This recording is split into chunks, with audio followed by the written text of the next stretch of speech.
All right, thanks. Well, will the nation be looking at Nebraska when it holds its presidential primary next year? Maybe not. It's May 13th. Only Kentucky and Oregon have later voting dates.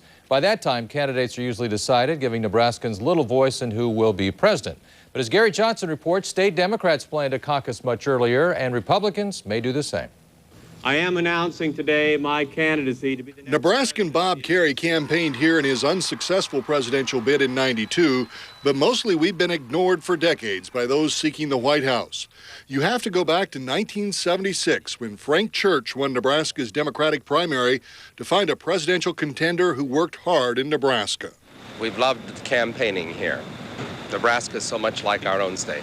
Here in Council Bluffs and across Iowa, voters are used to being courted by presidential candidates. While cafes in Council Bluffs expect to see candidates across the river in Omaha, they never do. That's exactly right, yeah. They really don't seem to stop in the old market, at least as far as I know. We are irrelevant in the national scene as far as presidential candidates go. In fact, 4 years ago, we found Nancy Meyer driving every day from Nebraska to campaign for Howard Dean in Council Bluffs.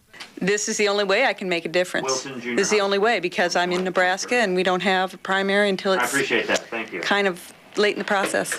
But Nebraska Democrats now plan to hold their own caucuses on February 9th of next year, a month after Iowa. For many years, Nebraska has been seen as an export state. We send our volunteers and we send our money to Iowa.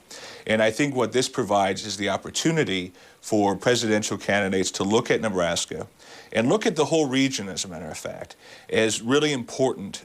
The unicameral is considering having Nebraska Republicans caucus February 9th as well. Primaries will still be held in May, where local, state, and congressional races would be important. But with the caucus system in place, the primary presidential vote would be a beauty contest. The race will most likely be over at that point. I think all of us will be surprised if it isn't, whereas on February 9th, there still could be a race of at least two candidates. With photographer Jeff Sabin, Gary Johnson, Channel 6 News. The bill is LB 460, and if it fails in the unicam, Democrats will still hold caucuses February 9th, and Republicans at this point plan to wait until the May primary. After weighing the pros